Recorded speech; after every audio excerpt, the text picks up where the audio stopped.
ओम श्री वेद पुरुषाय नमः।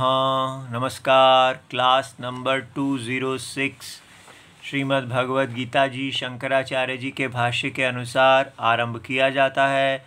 ओम श्री सीतारामचंद्राभ्याम नमः। नमो गुरुभ्यः। अथ काल देवताः श्री संवत् 2081 श्रावण कृष्ण पक्षः चतुर्थी गुरुवारः पूर्वा भाद्रपाद नक्षत्रम दक्षिणायनम वर्षा ऋतुः। ओम तत्सत्। श्री शंकराचार्याय गुरवे नमः।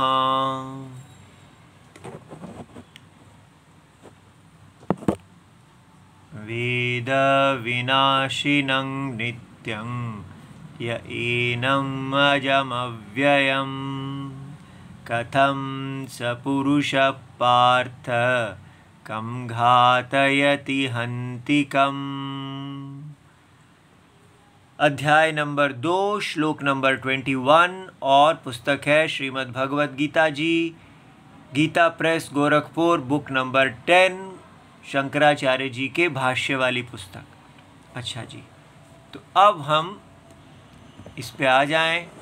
देखिए, कल हमने एक भाष्य में ये देखा कि इस श्लोक में कहा गया है कि जो व्यक्ति, ये देखिए, आप श्लोक भी देख लीजिए,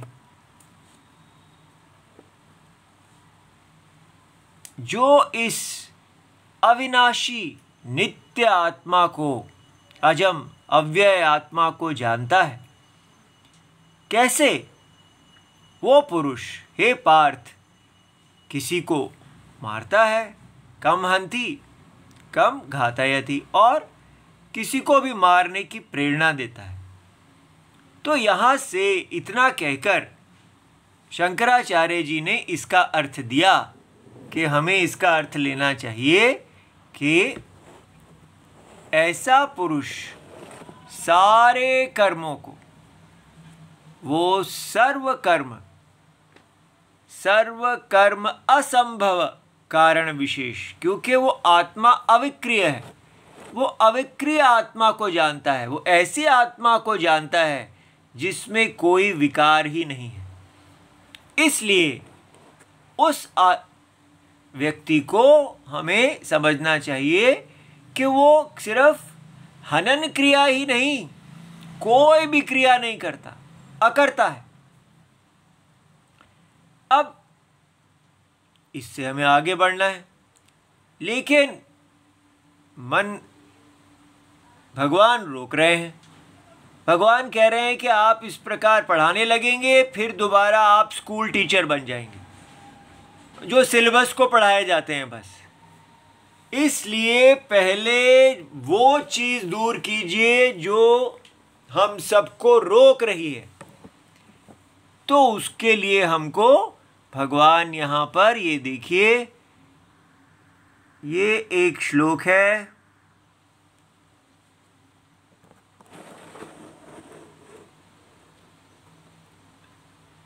ये रामायण जो है, वाल्मीकि रामायण, उसमें गीता प्रेस की वाल्मीकि रामायण में आरंभ में वाल्मीकि रामायण जी का महात्म्य स्कंद पुराण से दिया गया है। तो ये उसी स्कंद पुराण से लिया गया नंबर 7 श्लोक है। तो ये प्रथम अध्याय, वाल्मीकि रामायण का प्रथम अध्याय है, लेकिन वास्तव में ये स्कंद पुराण का श्लोक है। देखिए इसमें क्या है। इसमें हमें कलयुग में कैसे लोग होंगे उसके बारे में कहा गया है। कलौ सर्वे कामार्ता ह्रस्वदेहाश्च लुब्धान्योन्य तत्पराः कलौ सर्वे भविष्यन्ति स्वल्पायुर्बहुपुत्रकाः। तो ये बात समझनी है कि ये क्या है, ये कलयुग। कलयुग ऐसे बताया गया है कि जैसे का एक होता है लीनियर टाइम, एक वो टाइम है जो काल की रेखा पे चलता है, जिसको हम कहते हैं कि अभी 2000 इतने हो गए हैं, फिर ज़ीरो टाइम हमने कहीं से विक्रमादित्य जी के शासन से ज़ीरो लिया, और अभी हम कह रहे हैं 2081 या क्राइस्ट के जन्म से लिया, और अभी हम कह रहे हैं 2024, और फिर पीछे की तरफ जाते हैं, आगे की तरफ जाते हैं। लेकिन एक काल है जो सीधी लकीर पे चलता है, उसको कहते हैं लीनियर टाइम।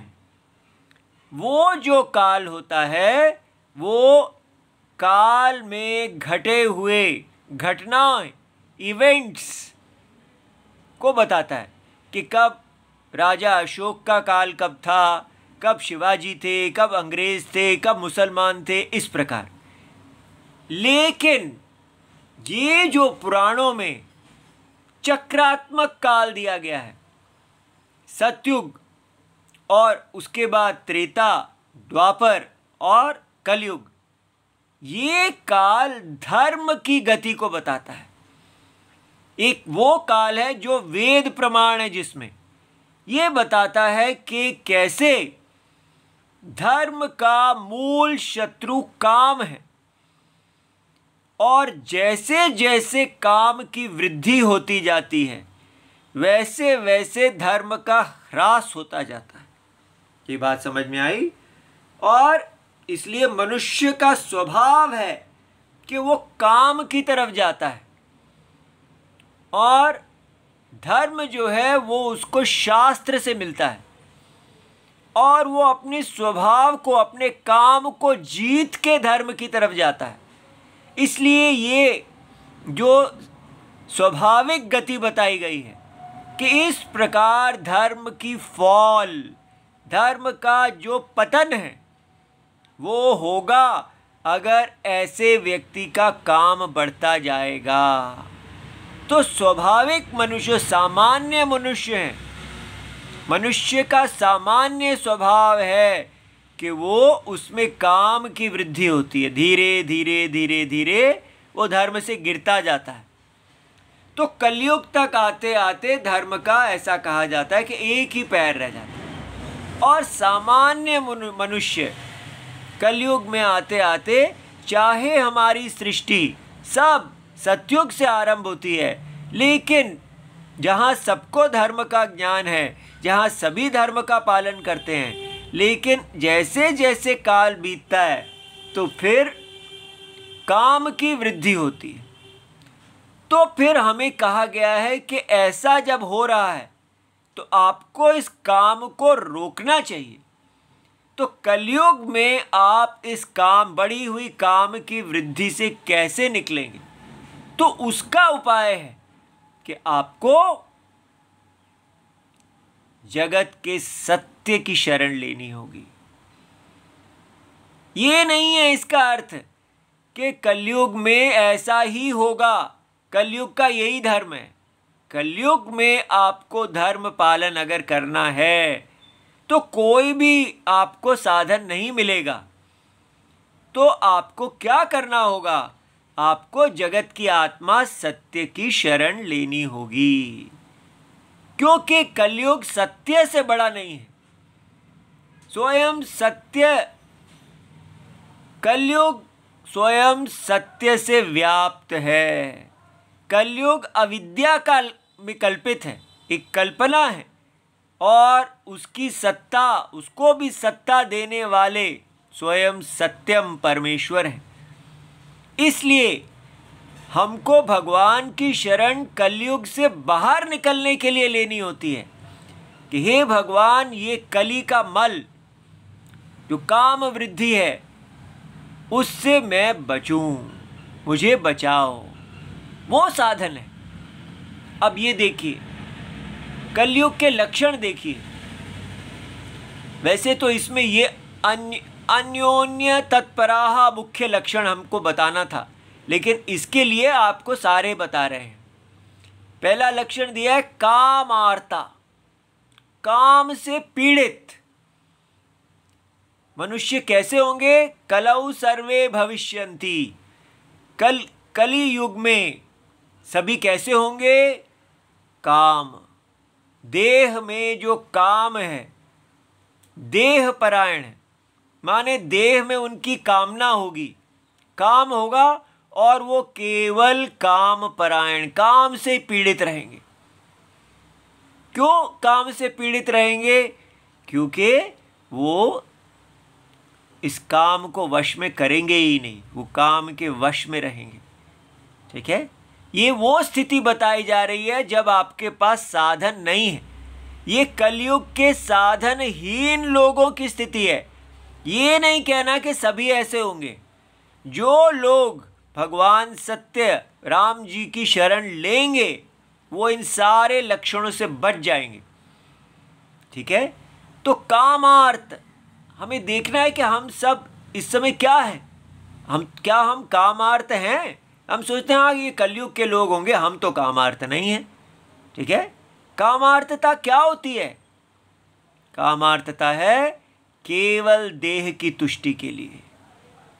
आप देख सकते हैं कि हम किस लिए जीते हैं, हमारे पास जीवन का उद्देश्य क्या है? देह की तुष्टि। ठीक है, और सबकी देह की तुष्टि। हमारा कॉन्स्टिट्यूशन क्या कहता है? सबकी इच्छाओं को पूर्ण करना, पूरे भारत को विकसित राष्ट्र बनाना। विकास क्या होता है? काम की पूर्ति। ठीक है, इसलिए आप देखिए कि हम इस काम से आगे सोच ही नहीं पा रहे हैं। सबकी इच्छाएं को पूरा करना। ठीक है, हमारे भूतपूर्व राष्ट्रपति वो हर स्कूल में जाया करते थे और कहते थे, अब्दुल कलाम जी, कि मैंने अपने भारत के अंदर सारा ऊपर से नीचे, नीचे तक सब बच्चों को, युवाओं को मिला हूं, और वो सबके अंदर विकसित राष्ट्र में, भारत को विकसित राष्ट्र बनाने की उनके अंदर उमंग है।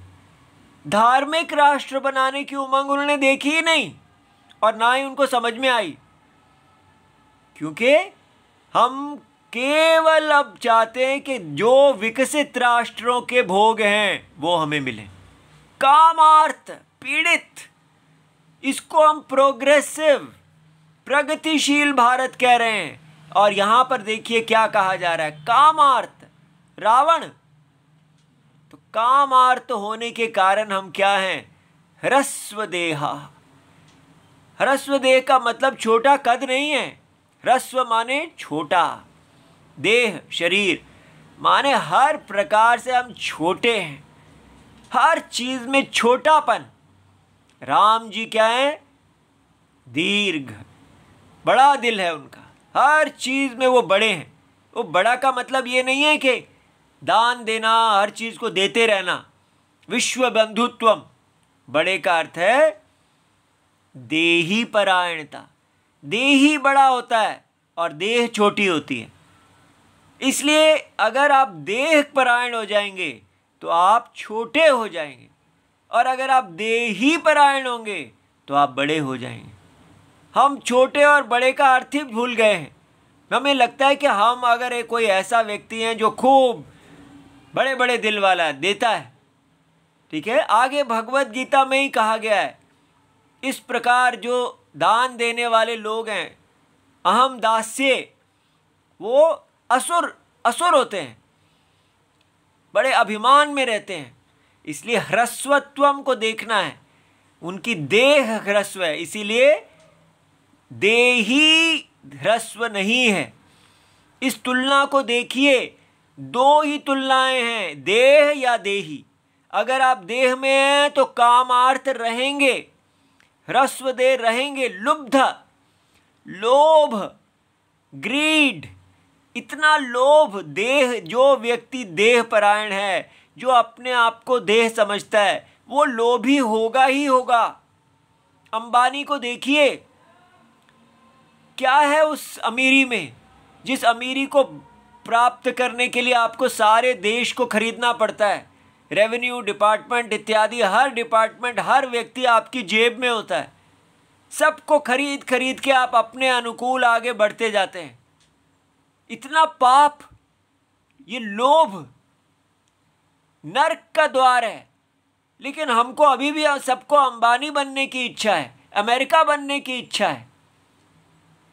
लेकिन हम अब बताइए, जिसको ऐसा जो व्यक्ति है वो कितना भी भगवत गीता पढ़ ले उसको कुछ होगा?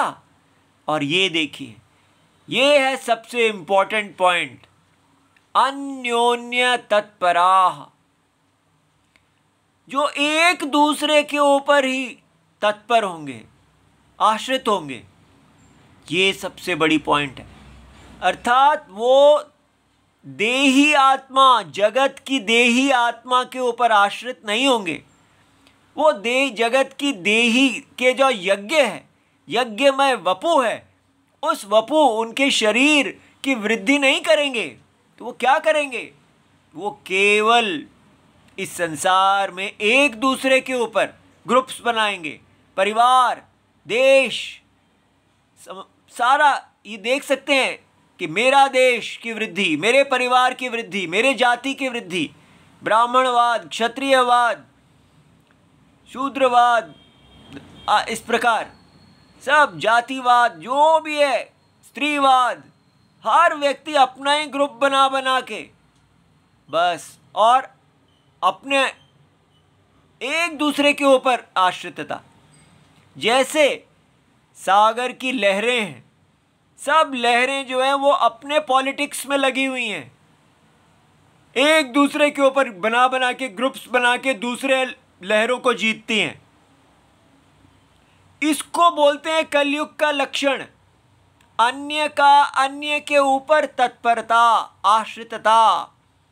ठीक है? तो इसलिए ये जो आश्रितता है, इसको अगर हम छोड़ेंगे ही नहीं तो फिर हम भगवत गीता क्या पढ़ रहे हैं? तो जो व्यक्ति इसको देखता है कि ये आश्रितता मुझे कहाँ ले जाएगी? पाप की ओर, केवल पाप। क्योंकि पाप का अर्थ होता है यज्ञ की चोरी करना।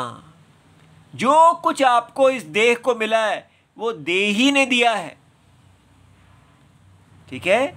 वो देही का है और देही की ही वृद्धि करना हमारा धर्म है। हम देही हैं।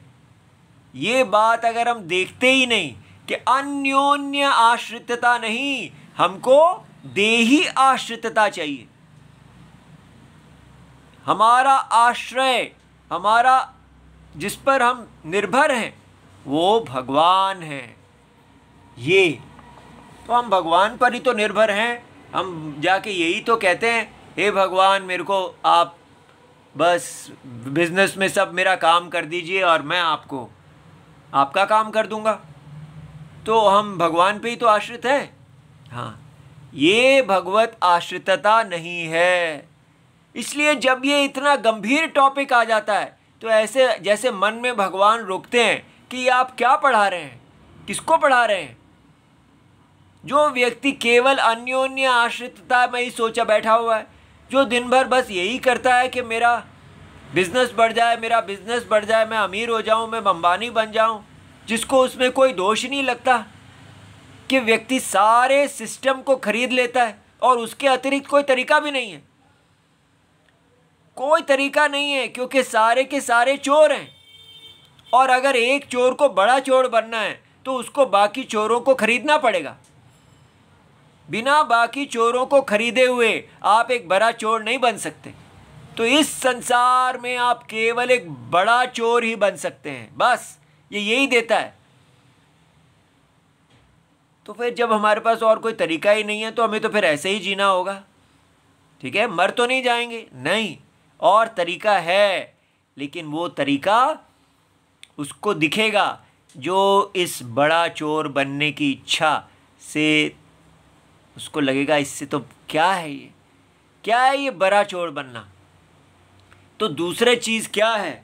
दूसरी चीज़ है हमारी, ये देखिए, देही परायणता, देह से देही परायणता। जब हम देखते हैं कि ये जो देही है, इसलिए देही को कि ये सारी देहों का सत्यम देही है, इसको सत्यम पर टिकी हुई है ये सारा असत्य जगत। तो मैं क्या ये असत्य के अंदर बड़ा बनने की कोशिश कर रहा हूं? क्या कितना खा लूंगा? ठीक है, क्यों इतना पाप करना है? इस देह को क्यों अपने हम क्या कर क्या लेंगे? ठीक है, नहीं, या तो आपको इस देह में अगर आप इसको छोड़ेंगे तो आप बिल्कुल मारे जाएंगे। आपको या तो इन सारी देहों का राजा बनना है, नहीं तो ये सारे आपको दबा लेंगे। इसलिए मरो, करो या मरो, आप अधूरापन नहीं कर सकते। आपको पहले देखना होगा कि ये देह की आपस में जो टकराव है, इसके अतिरिक्त भी कोई राजा है यहाँ पर। लोकल पॉलिटिक्स, ये जो देह का लोकल पॉलिटिक्स है, इसके अतिरिक्त भी एक राजा है और वो देही है। सबसे पहले देही को राजा रूप में देखना। ये सत्य देही भगवान है, ये जगत की आत्मा है और ये सारा देह जगत की आत्मा का वपु है। ये ज्ञान है। कौन देख रहा है इसको बताइए? ठीक है, कौन है जो देख रहा है कि ये देह जो है उसकी एक सत्य देही है? तो देह तो नहीं देख रही ना, देही ही देख रहा है। ठीक है, इसी को भगवान यहां पर भाष्य में कहते हैं कि देखिए,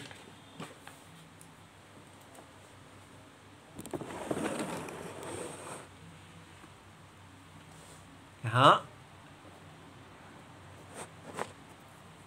पूर्व पक्षी कहते हैं कि हमको ये नहीं मानना चाहिए कि आत्मा और देह और विद्वान एक ही चीज है। कौन है जो देखता है कि ये संसार दुख रूप है और मुझे अब यहां से इस दुख से बाहर निकलना चाहिए? क्या आत्मा देखती है या विद्वान देखता है? ठीक है, तो इसलिए अब भगवान कहते हैं कि न विदुषः, ऐसा नहीं है कि आत्मा और विद्वान अलग अलग चीज हैं। इसलिए आप पहले अपने आप को जानिए कि आप आत्मा हैं, जगत की आत्मा, जगत के सत्य आत्मा। और वही जगत की सत्य आत्मा अविद्या में बुद्धि के साथ अपने आप को ज्ञानी या अज्ञानी, विद्वान या अविद्वान समझ रहा है। इसलिए आप जगत के परम सत्य ही विद्वान हैं। इसलिए भगवान कहते हैं विद्वान विदुषः आत्मत्वात्, विद्वान का आत्मा होने के कारण, क्योंकि विद्वान आत्मा है, न देह आदि संहतस्य विद्वत्ता। इसलिए हम कहते हैं कि देह आदि, देह, इंद्रियां, मन, बुद्धि, ये सारा जो संहत है, जो जोड़ा हुआ है, उसका विद्वत्ता, वो तो विद्वान नहीं है। हम ये तो नहीं कह सकते मेरा शरीर जानता है, मेरी इंद्रियां जानती हैं, मेरा मन जानता है, मेरी बुद्धि जानती है। नहीं भाई, इस सारे को धारण करने वाला मैं, अहम प्रत्यय आत्मा, अहम प्रत्यय विषय, मैं विद्वान हूं। ठीक है, तो इसलिए मैं जो कहता है मैं विद्वान हूं, वो कौन है? आत्मा। ठीक है, इसलिए भगवान कहते हैं कि अतः पारिशेष्यात्।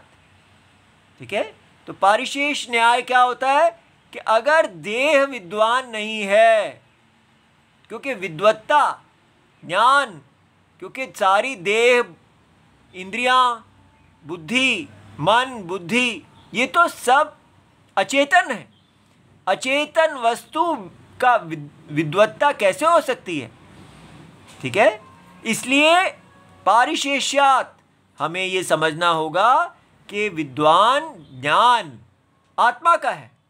आत्मा ही इस संसार का परीक्षा करता है और आत्मा ही इस संसार से वैराग्य प्राप्त करता है और वैराग्य प्राप्त करने के बाद आत्मा ही विवेकी बनता है।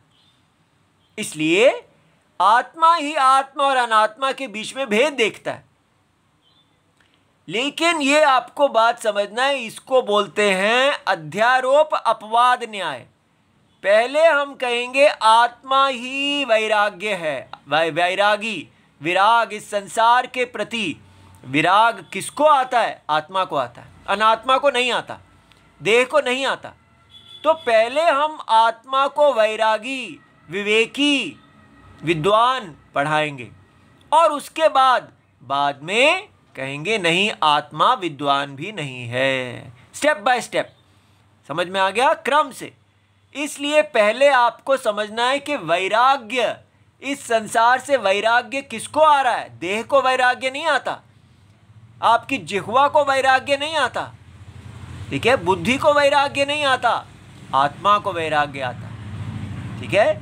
इसलिए हम कहते हैं अतः पारिशेष्यात्, इसलिए पारिशेष न्याय से, शेष परितः, जो शेष बच गया, उस न्याय से अगर हम देखते हैं तो असंहत, आत्मा जो जुड़ा हुआ नहीं है, अर्थात जो बनाया नहीं गया है, जो नित्य है, जो अविनाशी है, असंहत है, जो सदा है, ऐसा आत्मा ही विद्वान, अविक्रिय है, वो ही निर्विकार विद्वान है। अब ये कैसे भाई? आत्मा निर्विकार भी आप कह रहे हैं और साथ ही साथ कह रहे हैं विद्वान भी है।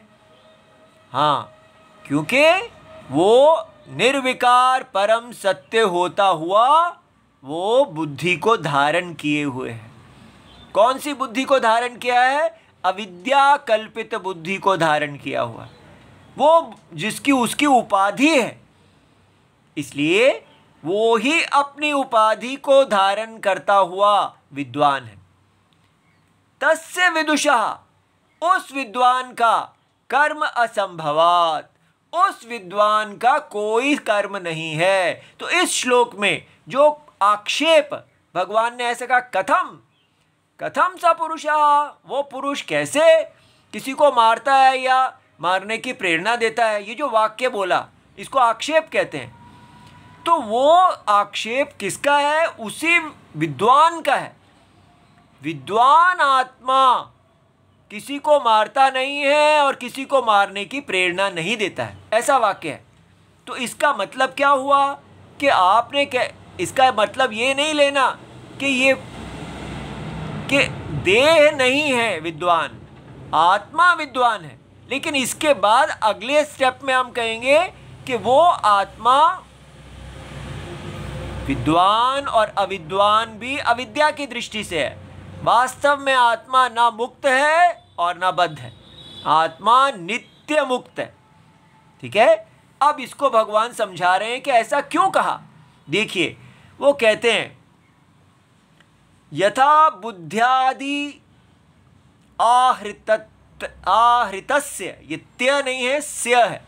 यथा बुद्ध्यादि आहृतस्य, बुद्धि के द्वारा आहृत, ग्रहण किए जाने वाले का, किसका? शब्द आदि का। जो शब्द हैं, शब्द स्पर्श रूप रस गंध, इस सारे संसार को इंद्रियां, इंद्रियों के बाद मन, मन के बाद बुद्धि, बुद्धि सर्वव्यापी है। बुद्धि इन सारे शब्द आदियों को ग्रहण करती है और इनको समझती है। लेकिन अविक्रिया एव सन, लेकिन जो आत्मा है वो तो अविक्रिय है, वो तो साक्षी है। फिर भी बुद्धि वृत्ति अविवेक विज्ञानेन, क्योंकि हमें बुद्धि वृत्ति और आत्मा के बीच में अविवेक है, वो बुद्धि वृत्ति भी सूक्ष्म है, तो हमको ऐसा लगता है कि मैं थिंकर हूँ, मैं विज्ञाता हूँ, लेकिन वास्तव में आत्मा साक्षी अविक्रिय है। तो इसलिए अविद्या के द्वारा हमें ऐसा लगता है कि आत्मा उपलब्ध है। किसका उपलब्ध? ये शब्द आदि को सबको ग्रहण करने वाला है, ऐसा लगता है। इसी प्रकार वो कहते हैं एवमेव आत्म अनात्म विवेक ज्ञानेन, अब जब वही आत्मा और अनात्मा का विवेक करते हैं, माने बुद्धि का भी आपने विवेक कर लिया, तो बुद्धि वृत्त्या विद्या, विद्या क्या थी? बुद्धि की वृत्ति। आपकी बुद्धि में ही एक ज्ञान ने जन्म लिया और वो असत रूपया, वो जो ज्ञान आया वो सत्य रूप नहीं है, वो आत्मा नहीं है, वो अनात्मा है, असत्य है। एव परमार्थतः, इसलिए अविक्रिया एव आत्मा विद्वान उच्यते। क्योंकि इसीलिए अविक्रिय आत्मा को विद्वान कहा है, क्योंकि जो ज्ञान है वो वास्तव में असत्य रूप है, इसलिए उसको जब हम असत्य रूप दृष्टि से विद्वान कह रहे हैं, तो जो तत्व का विज्ञानी है वो वास्तव में अविक्रिय आत्मा है, लेकिन अविद्या दृष्टि से लगेगा कि वो ज्ञानी है। इसीलिए हमें कहते हैं फर्क क्या पड़ा? फर्क पड़ा क्योंकि ज्ञानी अपने आप को सत्य अविक्रिय आत्मा देखता है, वो अकर्ता देखता है, कर्म करते हुए भी वो अकर्ता है। लेकिन वो व्यवहार में जाना जाता है कि ये पहले अज्ञानी थे, अब अज्ञानी हो गए, अब ज्ञानी हो गए। लेकिन वो अंतरात्मा जब वो अपने स्वरूप को देखता है, ना तो आत्मा कभी अज्ञानी थी और ना ज्ञान आत्मा अभी ज्ञानी हुई है। ठीक है, ये बात वही समझ पाएगा जिसके अंदर वैराग्य होगा, वैराग्य और विवेक। इसलिए हमको स्पष्ट होना है कि हमको भगवान के यज्ञ के अनुसार जीना है। ये सत्य हमें पालता है, बाजार नहीं पालता। ये बात समझ में आ गई? तो इसलिए ये पॉइंट इतना इंपॉर्टेंट है क्या, कि आत्मा विद्वान है और नहीं भी है। ठीक है, दोनों। ओम नमो भगवते वासुदेवाय। प्रणाम।